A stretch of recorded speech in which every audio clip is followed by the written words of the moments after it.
Thanks, Chris, for the introduction. I'm glad to be here speaking to you about ray tracing at 240 hertz. This is based on a paper that was published at HPG, as Chris mentioned, called Temporally Dense Ray Tracing. The idea being that we increase the density of ray samples in time. And so feel free to look up that paper. It's been published, and the date was at the beginning of July, so just earlier this month. Now, the motivation for this work came from the recent availability of 240 hertz refresh rate displays. And those displays kind of came to market driven by the high performance gaming needs, where competitive video gamers are setting their graphics settings as low as possible and trying to get the minimum latency out of their system. And what happened is we got one of these monitors, and we kind of just started rendering whatever we could render at 240 hertz, and realized that there are some very interesting things that happen once you have a 240 hertz refresh rate, where suddenly some of the images looked better than we might have expected. In particular, here is one example, and what I did here is I took a camera, positioned it on a tripod, and set it to have a 16 millisecond exposure time.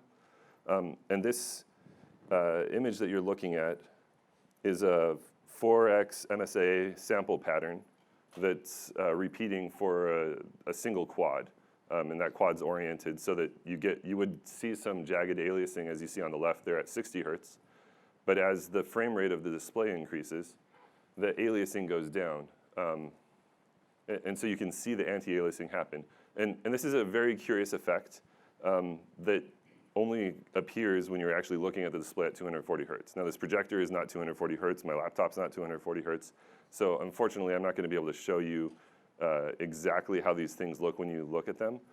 So anyone who happens to have access to a 240 hertz monitor at home, I'll share a website with you at the end of the talk that you can go and try it out, see what it looks like, and I encourage you to do that. And I believe this work is a precursor to a lot of very interesting high refresh rate rendering work that's going to be needed. So our aim here was to take something that already runs at around 60 hertz and increase the refresh rate of that 60 hertz full resolution to 240 hertz. And here are a few sample images of ours that were rendered with our method at 1080p, full HD, on a RTX 2080 Ti. And we're just doing a standard weighted ray tracer with one shadow ray per light. And we see that we're able to reach roughly 300 frames per second on some of these complex scenes. And in fact, not all of these are bottlenecked by the GPU. The one on the right with the animated robot has a CPU bottleneck that's preventing it from going faster.